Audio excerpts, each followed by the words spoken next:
Bonjour, vous allez visualiser la vidéo que j'ai faite lors de la conférence qui s'est passée à Essoy pour l'association Elle et Sébastien. Au mois de juin, avec la grève des trains, il a fallu trouver un avion au dernier moment pour pouvoir assurer cette conférence. Durant les photos, vous allez pouvoir voir quelques images de la ville, le maître et de lieu, Elliot. Cette conférence a été faite en deux parties. La première partie a été faite par Cathy et Albert Archer et Yves Linès de l'association Source de Vie à Toulouse. Cette association est l'une des spécialistes de la transcommunication instrumentale, appelée aussi TCI. Durant la première partie, les personnes venues à cette conférence ont pu apprendre comment faire pour faire de la TCI. Nous avons filmé quelques instants de cette conférence et vous allez encore une fois pouvoir voir que nous transmettons des messages reçus de nos êtres chers partis juste à côté. Je vous souhaite une très belle visualisation. Ah, là vous me voyez. Eh oui, il faut bien se détendre. Maintenant, vous voyez Albert, Cathy et Yves.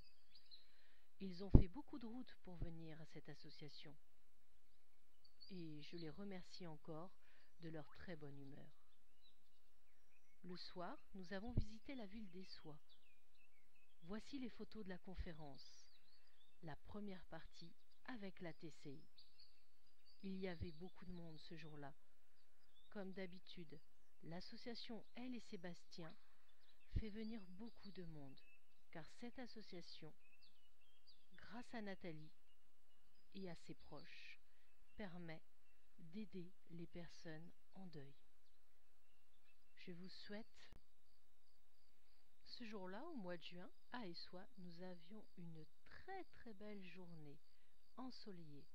Je peux vous dire que dans la salle, nous n'avions pas froid du tout. De beaux échanges, de belles choses apprises. La TCI, quelque chose vraiment d'important dans nos vies. Et merci encore à Cathy, Yves, Albert de nous faire partager leur savoir, leur expérience. Bravo!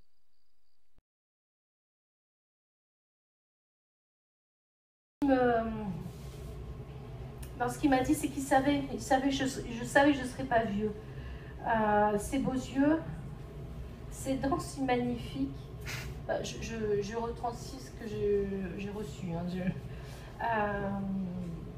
C'est l'image qu'il veut qu'on garde de lui. Et ça, c'est quelque chose vraiment d'important. J'ai eu... Alors, en fin de compte, je tiens à remercier Seb parce que c'est en décembre 2012 où il a mis Nathalie sur mon chemin de vie. On était en consultation téléphonique. Consultation téléphonique, c'est comme en conférence, vous m'envoyez la photo. C'est ça, une consultation téléphonique. Et il m'a transmis des images, des mots que j'ai simplement transmis à Nathalie. Et depuis, il y a une amitié simple et vraie qui s'est faite entre nous. Et Seb, de l'autre côté, a beaucoup soutenu sa famille, Nathalie, dans le combat pour laver son honneur. Et il m'a fait souligner le mot laver. Ça, c'est toujours un truc avec lui. En mars, à peu près, Nathalie m'a appelé pour me dire qu'il y avait un témoin, que l'avocat avait trouvé le témoin de l'accident. Il a dit toute la vérité, comme Seb l'avait dit à sa maman déjà en décembre 2012. C'est vrai qu'au niveau des juges, des avocats, quand nous, médiums, on transmet des messages, c'est irrecevable. Il ne faut pas se leurrer. Par contre, quand il y a un témoin visuel, mais que 2 ans avant, Seb avait dit quasi la même chose, c'est dommage pour certaines affaires que, voilà. Mais bon, c'est comme ça, comme c'est pas palpable, c'est que dans notre cerveau, c'est un peu compliqué. Et donc, c'est en mars, je crois, que tu m'as appelé. Et donc, elle m'a dit que un jour de mars, Nathalie m'appelle pour me dire que le témoin a dit toute la vérité, comme Seb l'avait montré à sa maman. Bah, moi, honnêtement, j'étais en pleurs, j'étais joyeux, j'étais triste, mais super contente. Enfin, c'était beaucoup d'émotions au téléphone. Mais depuis le début, Sébastien voulait toujours qu'on le lave de son honneur. Alors, quand vous transmettez en tant que médium, vous ne captez pas trop pourquoi laver l'honneur. Mais comme Nathalie vous l'a expliqué tout à l'heure, maintenant, les torts sont à 100% pour le camionneur, comme Seb l'a toujours dit. Il y a eu des moments de haut, de bas, et c'est vrai que, disons que Sébastien est un enfant, un homme, pardon.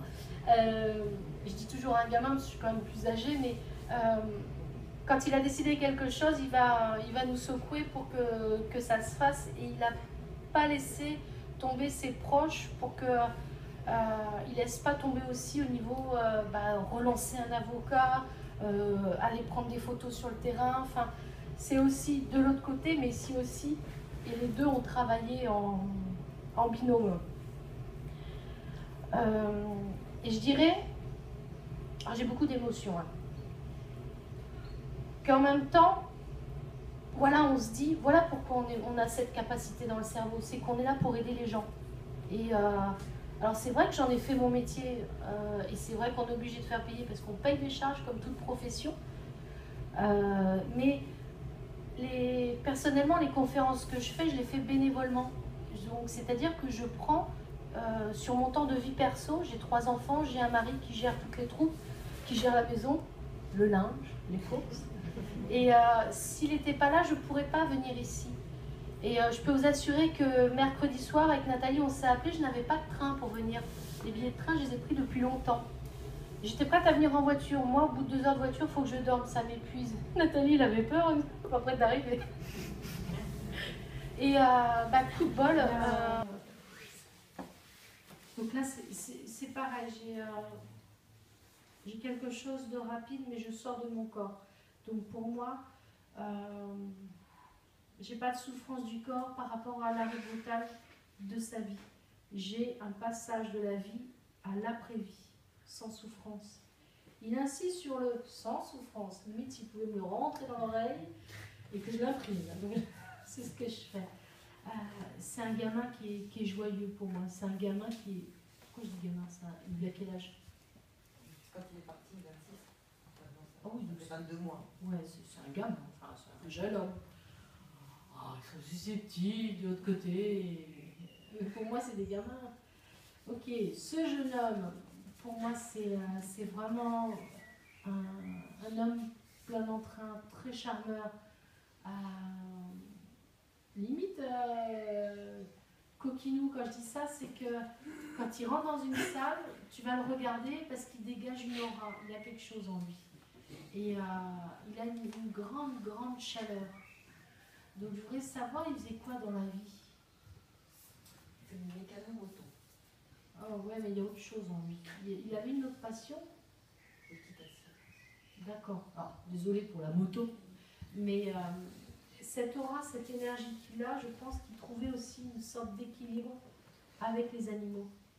Et je voudrais savoir, est-ce qu'il t'avait déjà parlé d'énergie, d'échange, de sensations quand il était avec l'animal, de transmission de force? Parler de ça, non. Mais des animaux, qu'est-ce qu'on a pu en avoir à la maison? D'accord. Ok. Donc il aurait pu être aussi veto, quoi. Ah oui, il voulait le veto et calme. D'accord. Ok. Donc c'est pas pour rien qu'il dégage cette aura et cette énergie. Il me paraît grand, mais assez. J'ai les épaules quand même assez larges. Il y a une grande force d'amour qui se lie à toi. Et maintenant, je vais te poser la question, est-ce que tu ressens son énergie? Est-ce que tu Il me dit que si il ne t'avait pas donné la force, tu serais plus bas que terre. Ouais. Donc ce lien, cette force, cet amour, c'est comme une sorte de pile. C'est marrant parce qu'il montre une sorte de clé USB, je me branche et hop, tu repars. Ok. Il y a une musique que tu écoutes souvent et qui te fait penser à lui. Donc c'est pas pour rien non plus que tu as envie d'écouter cette musique. C'est qu'il essaie de te transmettre sa présence. Il y a des moments dans la journée, tu vas te dire, allez tiens, je vais l'écouter. Et c'est parce qu'il est là. Alors je voudrais savoir, est-ce que tu arrives à le ressentir ou à le visualiser maintenant ou pas? Parfois, D'accord. Après, c'est pas tout le temps, il faut être honnête, hein, c'est pareil, mais on sent qu'il essaie de...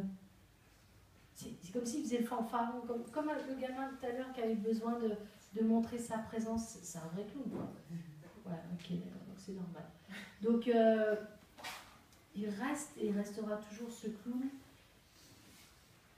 Là, c'est pareil, il y a beaucoup d'émotions dans la voix et... Je resterai toujours ton fils. J'ai l'impression que tous les deux, il y a eu, depuis sa jeunesse, quelque chose de très fort.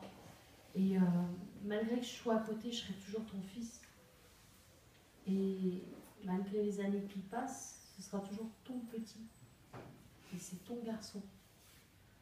Et quand tu seras très très très très très vieille, à partir de 90 ans. Oh non. Non, je plaisante, mais quand ce sera ton tour d'aller de l'autre côté, il sera là pour t'accueillir. Et ça, c'est important. Et si je dis ça, c'est pas pour te faire plaisir parce qu'il me le montre. C'est-à-dire que lui, il va où il veut. Il fait comme il veut, mais il est très présent avec toi. Et quand ce sera ton heure de partir de l'autre côté, il sera là. C'est comme s'il allait dans des endroits, je passe à la montagne, je vais à la... Tu sais à quoi ça me fait penser? À Google Maps, là. Je me balade un peu partout. Il faisait quoi dans la vie comme métier? Il faisait du déplacement. Ah ouais. Donc c'est peut être normal aussi. Non mais c'était une passion chez lui de bouger. Il aimait bien aller... Il ne pouvait pas rester une heure dans un bureau. Il avait besoin de voir des choses. Et là, c'est pas Google Maps. Ça, je ne sais pas pourquoi il insiste sur les jeux vidéo des années 80. Comme les labyrinthes. Il allait... T'as connu Pac-Man, là où c'était des trucs tout. Et il s'amuse à aller de haut en bas, il va partout, il va où il veut. Il a eu plus peur pour ceux qui restaient, il avait plus de peine et de douleur pour ceux qui restaient que de partir. Il n'avait pas peur de partir. S'il parle des petits, est-ce qu'il avait des enfants? Ses filles. Ouais, d'accord. Ok. Elles ont quel âge là? Une vingtaine d'années. C'est marrant parce que 17 et 20. Ouais. Alors je ne sais pas comment on peut leur dire, je ne sais pas comment on peut faire, mais leur transmettre que leur père est présent. S'ils sont prêts à s'ouvrir à la vie après la vie, s'ils ne sont pas prêts, on ne peut pas le faire. C'est à toi de ressentir aussi. Mais c'est pas facile à transmettre comme message. En tout cas, il te remercie parce que tu as fait de la route, tu es venu. Et vous habitez où, vous? Je peux que je m'achète une carte de France. Par là, quoi. Ok. Donc, c'est important de vous remercier d'être venu. Et puis aussi, ici, il te dit de te remercier de t'être ouvert à ça. Ça ne doit pas faire si longtemps que tu es ouvert à la médiumnité. Combien de temps? 2 jours? Une petite année, ouais, d'accord. C'est la première fois que tu as un message en médiumnité? D'accord. Mais j'ai toujours pensé à lui. D'accord. Ouais, mais c'est pas pour rien qu'il te remercie aussi. Donc, continue à penser à lui, mais comme quand j'étais avant. Bien. Alors, puis la musique. Mais des musiques qu'il aimait, ça lui fera plaisir aussi. Hein. Mais pas doucement, que ce soit... Hein? Ouais, ouais. Donc, mais c'est une passion, la musique, dans la famille ou quoi? On aime bien faire la fête. Ah oui, c'est une autre passion. Ok. Donc tu pourras transmettre à ses proches et à tes proches qu'il est redevenu ce qu'il était, c'est-à-dire costaud, rigolo, bien manger, bien boire. C'est ce qui lui manque le plus, c'est le goût de la nourriture et tout ça, quoi. C'est un bon vivant. Ok.